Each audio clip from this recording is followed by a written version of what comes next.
Hello, I am Lauren Whips and I will be presenting on anxiety. Anxiety is unpredictable, confusing, intrusive. It's tough. It's not just for people who have it, but it's also for people who love them.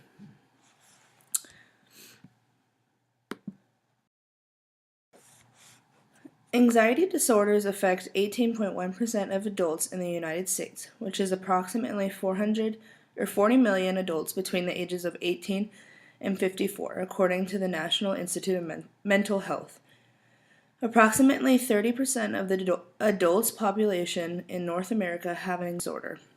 Only 1/3 of these people will receive treatment, and of these, only 10% will receive proper treatment. Those who experience anxiety have a very high tendency for drug abuse and addictions. Paxil and Zoloft, which are two of the most popular anti-anxiety medications, rank 7th and 8th in the top 10 prescribed medications in the U.S. Recreational drugs are also used to cope with anxiety. 42% of adults in America regularly use recreational drugs. Alcohol is commonly used to cope with anxiety. 72% of Canadians consume alcohol each year.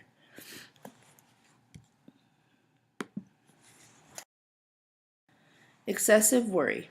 Having persistent anxious thoughts on most days of the week for 6 months. Also, the anxiety must be so bad that it interferes with daily life and is accompanied by noticeable symptoms such as fatigue. The distinction between anxiety disorder and just having normal anxiety is whether your emotions are causing a lot of suffering and dysfunction.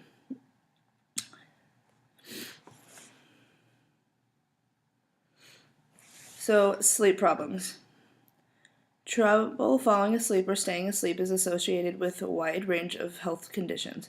But if you chronically find yourself laying awake, worried, or irritated about specific problems, like money, or nothing in particular, it might be a sign of anxiety disorder. Another tip off if the anxiety might be involved, you wake up feeling worried, your mind is racing, and you're unable to calm yourself down. Irrational fears. Some anxiety isn't generalized at all. On the contrary, it's attached to a specific situation or thing, like flying animals or crowds. If the fear becomes overwhelming, disruptive, in a way out of proportion to the actual risk involved, it's a telltale sign that phobia, a type of anxiety disorder. Muscle tension. Near constant muscle tension, whether it consists of clenching your jaw, balling your fists, or flexing muscles throughout your body, often accompanies anxiety disorders.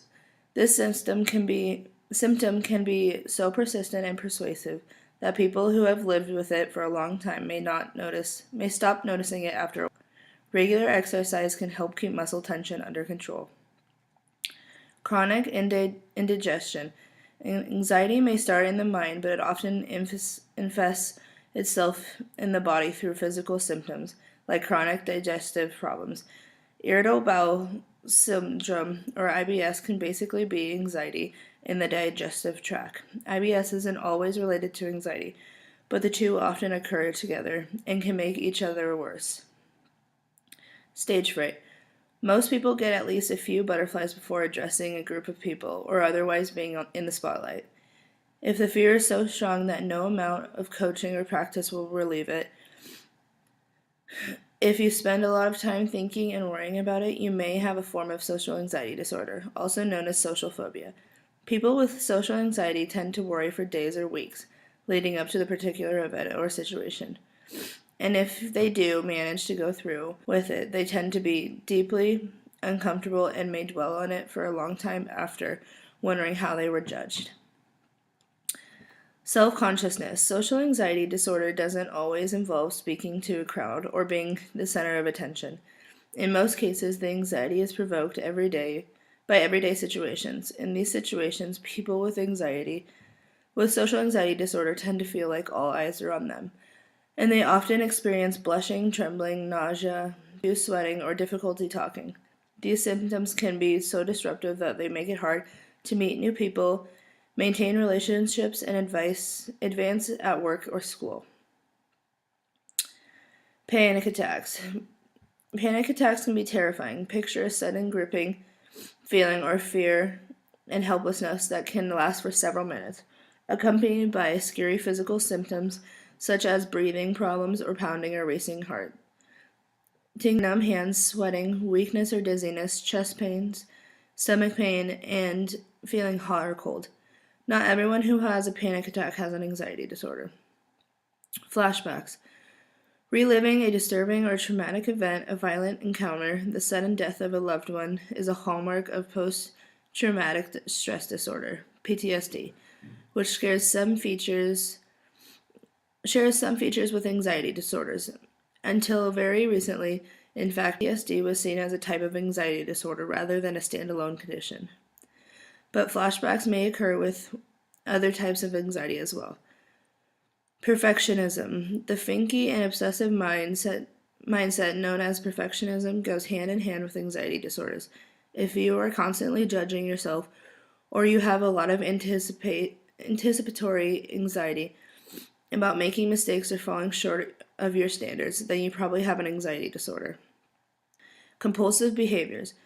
In order to be diagnosed with obsessive compulsive disorder, a person obsesses and intrusive thoughts must be accompanied by compulsive behavior, whether it's mental, telling yourself it'll be alright over and over again, or physical, hand washing, straightening items. Obsessive thinking and compulsive behavior become a full-blown disorder when the need to complete the behaviors, also known as rituals, begin to drive your life. So, persistent self-doubt and second-guessing is a common feature of anxiety disorder, including generalized anxiety disorder and OCD. In some cases, the doubt may revolve around a question that's central to a person's identity, like, what if I'm gay? Or do I love my husband as much as he loves me? These 12 signs of anxiety are the most important things to decipher whether or not you may be suffering from anxiety or a loved one might be suffering from anxiety.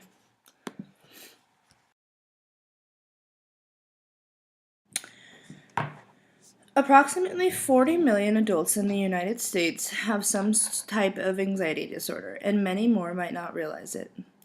Generalized anxiety disorder is 6.8 million in the United States, which is 3.1%. Women are twice as likely to be affected than men. We believe the number of men who struggle with generalized anxiety is much higher because many don't report it to their doctors. Very likely to be coexisted with other disorders.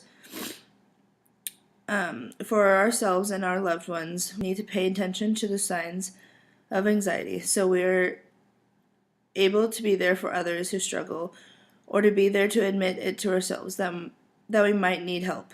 Anxiety is a condition that can close you off to others. For friends and family of those living with anxiety, this can represent a serious challenge. You want to help them deal with their condition, but you don't know how to help them or what you can say to snap them out of their struggles. It's important to realize that with anxiety, it's not a physical condition. It's also not something that can be cured through logic or reasoning. It's like a disease. Anxiety is something that needs special treatment. Some tips for how to help a friend with anxiety. Know that every person is different.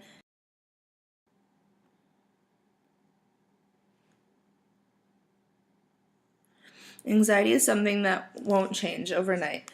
It is a slow process that is different from everyone. Whether you are the one going through the struggle of anxiety or it is a loved one, it is hard. It's not easy to know that someone you care so deeply for is struggling. There's a lot a person can do for anxiety that will help improve their daily lives. Dealing with anxiety is an uphill battle, and it does take a toll on others around them. Anxiety can strain relationships and may even cause significant stress on loved ones. Some people find that they actually start developing anxieties of their own. But a supportive friend is an extremely effective way to treat your own anxiety. Learn from the tips above to better understand how to help yourself, your friend, your family member, your boyfriend, girlfriend, or partner, and you'll give them the best opportunity to overcome their anxiety and grow closer to you as a result. With this information, we can together create a world of comfort and understanding, along with a place that everyone feels more comfortable expressing their struggles. This will allow people struggling with anxiety to see the signs, or a loved one acknowledging that they have anxiety, and to do their best to help. Thank you for listening.